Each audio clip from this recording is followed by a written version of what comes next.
Maybe you should pull the fucking trigger. Pull the trigger. Ain't nobody gonna do it for you. Ooh.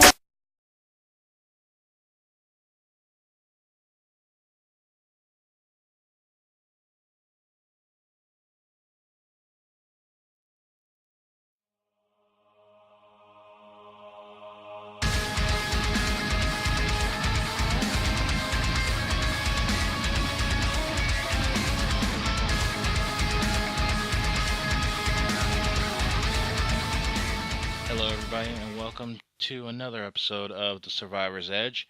I am the CEO Prepper, and we just had our G1 class solar storm roll through, and so what we did was we put all of our portable electronics and communication devices into a Faraday cage, which we'll get into in another episode. But here's but this episode we're talking about communication, and now everybody is used to your cell phones and your tablets. Now this is the mainstream communications methods right now that everybody is used to, everybody is go-to for these things. Now these things are reliant on internet, Wi-Fi, satellite, to communicate with. Now the solar storm had the potential to disrupt anything from power grids to producing an EMP scenario, which would have knocked out power and so on and so forth, and fried things to electrical circuits.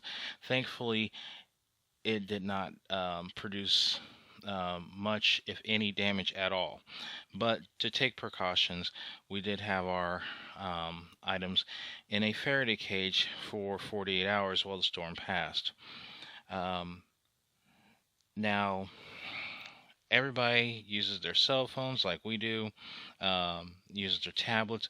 So what we're going over are instances where these wouldn't be an option.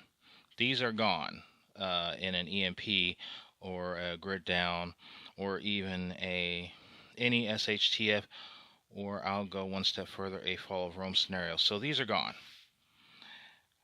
So what next? If you're not prepared, then you have nothing. However, those that are prepared have one or all of these next methods that we're going to discuss. So the first method is this is our weather radio. Basically, we actually use this when we lost power during a thunderstorm. It does take batteries. It also has a power cable that you can put into the wall. Has USB chargers. Also has the line-in feature, and whether or not you're using rechargeable batteries or not.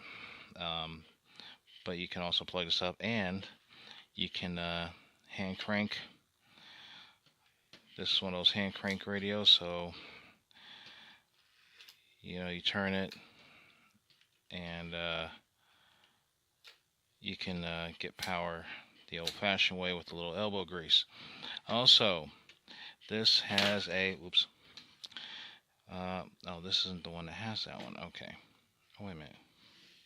Yeah, it is. I just forgot this one's on the side. This one also has a solar charger, so you can charge it using sunlight. So if you need to get news information through analog means, this is good radio to have. And but you cannot communicate out with it. You can only receive, no transmitting. All right, so how do you transmit? Well, for family members, you can go with a two-way radio. Now, a lot of two-way radios have varying distances, so you want to check and see what the up to range is on the mileage regarding these these two-way walkie-talkies. What is their communication range distance, and so on and so forth. This is shortwave, so you can keep in touch with family. We use this, I think these have a range of about 38 miles. So we use these to communicate with family members now. However, anybody with a good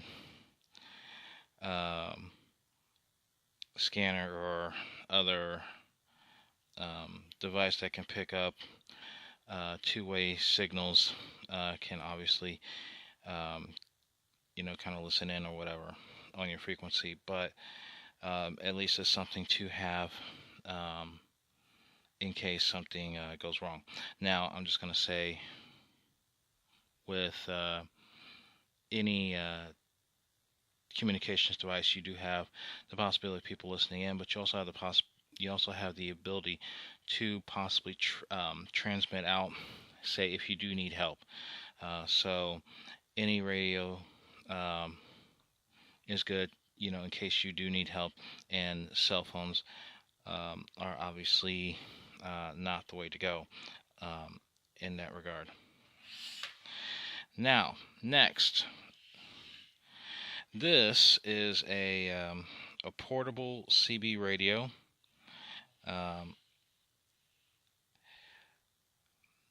Yes, just like the type truckers use, but except theirs are mounted in their trucks. This is for someone that,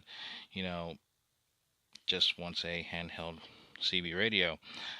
So, I mean, basically, hey, it's easier, it's mobile, and it's actually a good brand. Cobra makes a lot of good two-way radio CB equipment.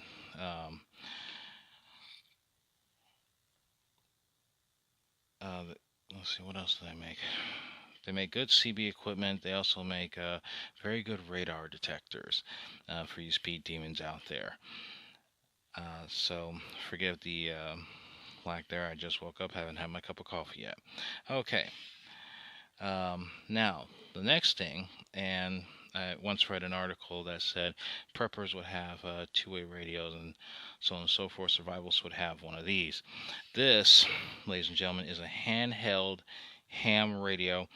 Now, all the devices, the last three devices, including this one that you've seen, they all can receive and transmit. So this is a handheld ham radio. I only use it to listen. I do not use it to transmit anything as of yet, for the simple fact that I don't have my license yet, my ham radio operator's license yet. However, if the shit really did hit the fan and Rome did fall, well, guess what? I have a way of communicating and getting information from other ham operators from not just around the country, but also around the world. This is made by a company called Baofeng. It's a company out of China. Now, from what I understand, that this one does reach in some of the higher frequencies, and if you end up on the wrong channel, it could be pretty illegal. So again, I'm not using this until I get my license, but you can also listen in on certain channels. I actually had a ham radio operator program a couple of channels in to kind of get me started, kind of listen in on news reports and weather reports, things like that. But also, the other thing is, I almost forgot. Last weekend, I went to get my my weather spotter certification. So that means I can go and spot severe weather, and I know what to look for, and be able to relay that information. So congrats to me. Thanks to my buddy for hooking me up on that. So that is our communications mod for this. So there you go. The many different types of communication that you'd want to have during a grid down or SHTF or even a fall of Rome scenario, because believe me, when everything goes to hell in a handbasket, you will want a way to communicate with your friends and family, even if they laugh at you and all this stuff, saying, oh, prepper this, prepper that. Well, guess what? Now you have the survivor's edge.